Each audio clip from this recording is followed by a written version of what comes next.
Hi there, it's Chris Novelli with N3 Architecture, and I'm back today with another tip of what to avoid when designing and building a custom home.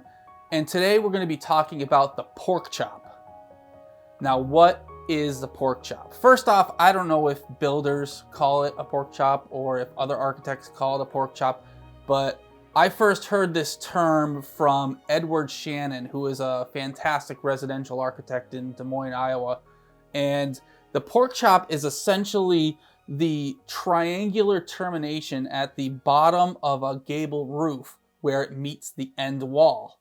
And essentially there's multiple ways in which to handle this detail, but the cheapest and the least thought out and the worst looking way is just to cover that triangular void between the roof framing and a flat soffit with a triangular piece of aluminum or PVC or other sort of trim.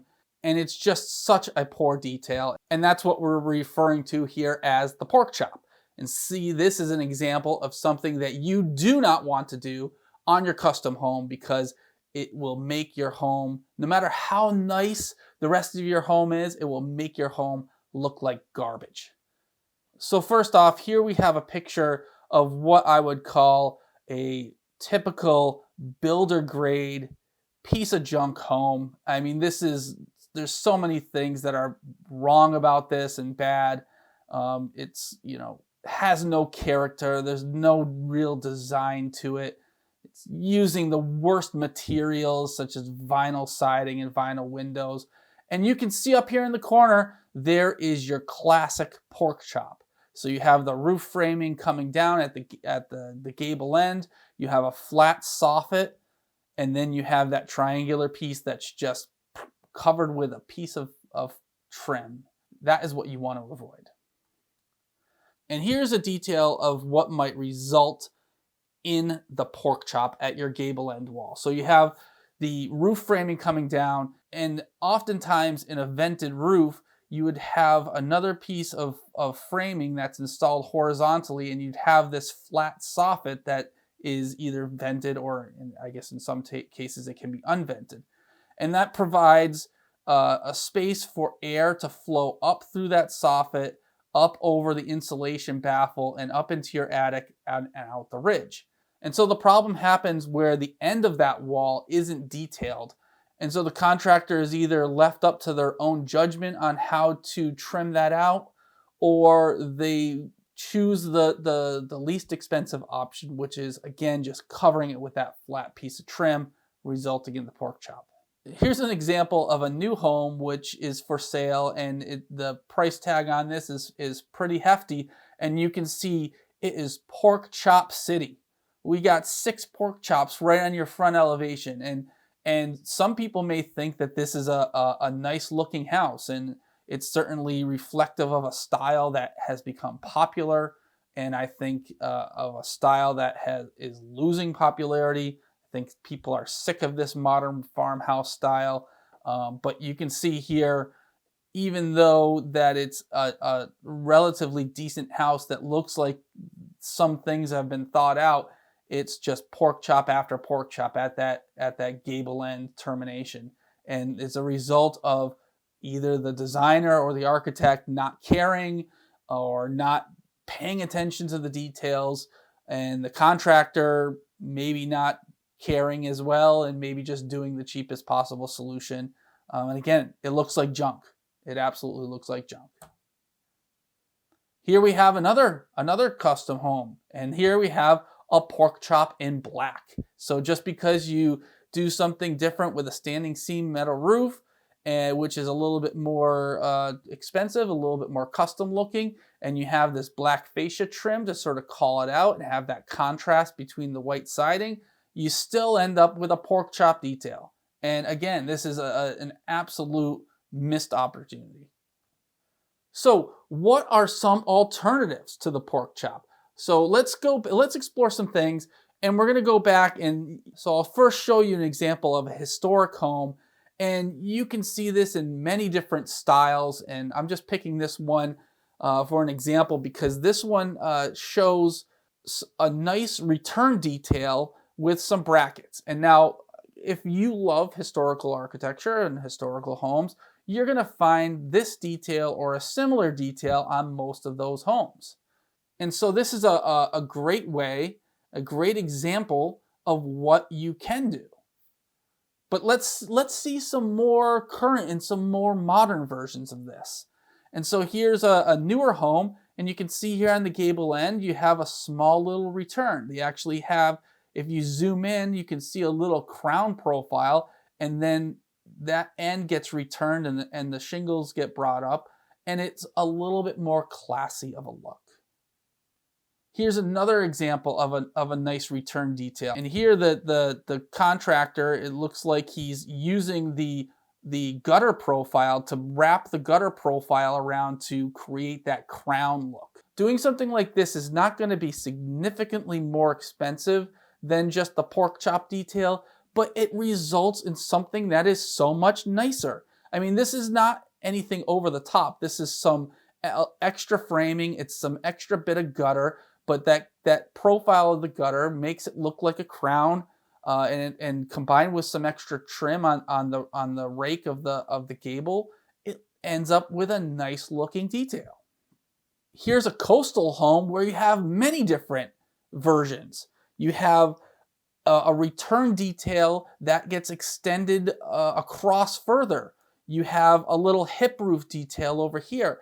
And again, even though there's many different roof styles in here, it's a little bit too busy for my personal taste, but you don't see a single pork chop. And that's because there was craft involved, there was care involved. The architects went through a rigorous process of detailing the home. The builders went through a rigorous process of constructing the home and using high quality craft and care as they made all these little transition details. And even though it's busy, you don't get that pork chop detail. Next, here's another builder grade home, which combines two of the styles that we just looked at. We have multiple different styles here. On the right side of the main volume, we have a return detail that uses the gutter. This is a cheaper version of what we saw before. But then here on this front projection and also the dormer over the garage, it's back to Pork Chop City. And so what happened with this return detail? How come that couldn't have been used over at this front projection? And then on the left-hand side, you see a hip roof, which a hip roof is another way to avoid the pork chop. Speaking of the hip roof, here's your classic hip roof. Whether or not you like hip roofs, I go back and forth on it. I think if I'm building a home, if I'm designing a home that's going to have a vented attic, I usually don't like to use hip roofs in a vented attic situation because the ridge vent at the top of the roof is usually shorter. Now this example has a pretty steep pitch, so it probably has a decent sized ridge vent if it is vented. But what you can see here, when you have a hip roof, which is pitched on all four sides, that edge detail just returns and keeps on going around, so you don't have the ugly looking pork chop. So if you want to avoid a pork chop, hip roof might be the good way to go. Here is a combination of different styles. Here we have both a return detail where the gutter and the trim is returned around like we saw before. The asphalt shingles are kicked up into that overhang sort of at the edge. And then on the main roof and over this little section of the garage, we have a hip roof. So you have a combination of returns and hips. Again, this is better than having a pork chop, but to me, this house is disgusting, I guess it would be to say the word. Some people might like it. This is builder grade crap to me, but I guess, it doesn't have a pork chop, and that's what we're here to talk about today. So great job on whoever built this home on not having that pork chop detail. Another way to avoid the pork chop is to have a slanted soffit, and that means you have no return at the end, and you have that clean look of that roof framing coming down. This is a detail from Michael Maine's residential design up in Maine, and Mike has some great details. He does some really high-end work, and especially in terms of energy efficient design, Mike is really a go-to person in the community. But here we have a detail from Mike where you can see the roof framing is brought down. It's shortened at the end, so it's not as thick coming out. You have a little step profile to add some depth and some trim. But then you don't have, in contrast to the detail that I showed you before that has a flat soffit, here the soffit is slanted along that same pitch of the roof. And that results in such a clean look. Here's an example project of Mike's. And you can see here you have that slanted edge, that slanted soffit. And on this project, Mike used a wood soffit, which ties in really well with the building. Here's an example of one of my projects. This is an ICF home that's being built in Harvard, Mass. And we're using the slanted soffit. Again, we don't have the flat soffit. And again, I think this is so much cleaner of a look than having a flat soffit returned. To each their own, though. Here's another example of a slanted soffit. But what's really nice about this one, it has a little flare detail at the end where it gets thinner, where the fascia gets a little thinner as it reaches the end of the roof overhang. That adds a little bit of classy elegance to that slanted detail that I was showing you before. I really like this method. Here's another example that's more of a craftsman style. You can see up here in this front gable, you have the slanted soffit that's following the roof framing line. Really clean look. They have some added trim around that as well. And then you also have a combination of a hip roof over here at the entry. It's very rare to see a flat soffit, I think, in a craftsman style home. And so this slanted style in the craftsman design works really well. Here's another craftsman house that has the slanted soffit. And here you can see some added touches such as these exposed rafter tails and these brackets that are in the front of the gable, adding to that craftsman style, adding to that level of craft and quality. And again, you have that clean look at the soffit and not an ugly return detail. Another way you can avoid the pork chop, and I've seen this become more popular in modern style homes that have gable roofs, which is having no roof overhang or a very, very small roof overhang. And you can see here when you have that small overhang or no overhang, there's no sort of opportunity for a pork chop. And so you have this sort of clean look to it, which is really classy. Here's another modern home with a gable roof and a small overhang and no overhang at the end. And so on this one, what they're really emphasizing is a singular material on both the wall and the roof with that cedar shingles and just this thin sort of knife edge profile that differentiates the wall from the roof. And it's a really clean, sharp detail. Another example of a modern home with a gable roof and no overhang. And this one, again, you see it both in this front area that has this black wood siding, and then in the back here in this brick section as well. No overhang, a thin profile, and then no pork chop. You can also achieve this look in brick. Here's a brick home that has, again, that thin, sharp profile. We have a little bit of an overhang at the edge of the roof, and you can see here on the ends when you zoom in, you can see that the brick corbels out a little bit to fill in that gap, and that's a really nice way in this brick home. Rather than framing that in and returning the roof around, you have that little corbel out.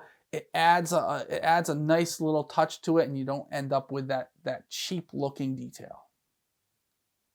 Now we can get even more modern with our styling. And here, sometimes in modern homes that have gable roofs, the whole sort of gable end wall is set back, and the roof, both the roof and the side walls project out.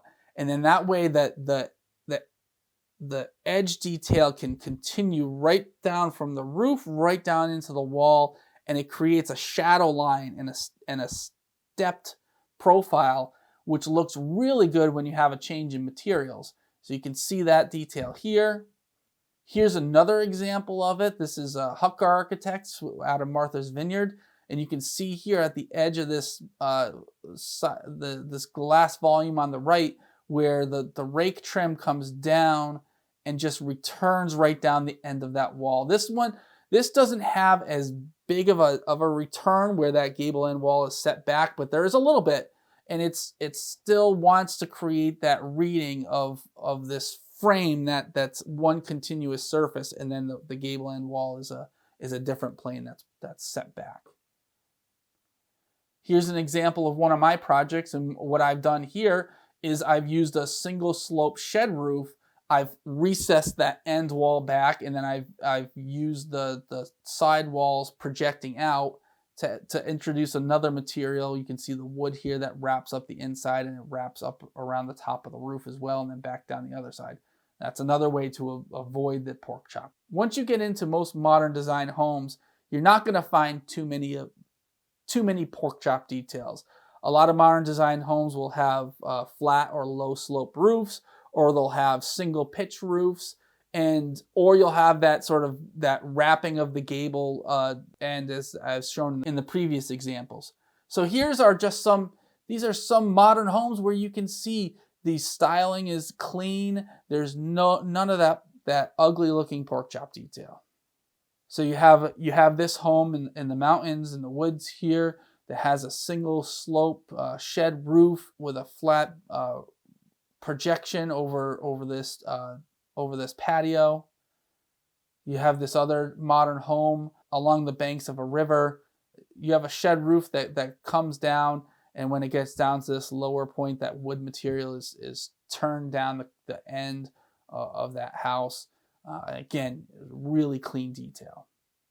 Then you can have a modern home with a flat roof, right, or a low slope roof. This is a home by Toby Witt from Witt House Architecture in North Carolina.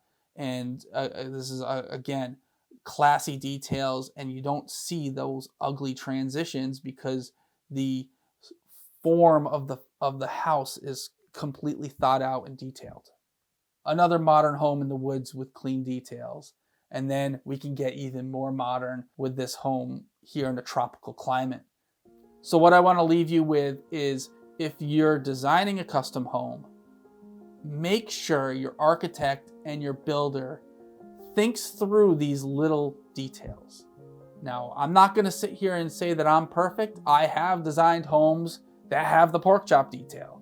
Sometimes there's other factors involved.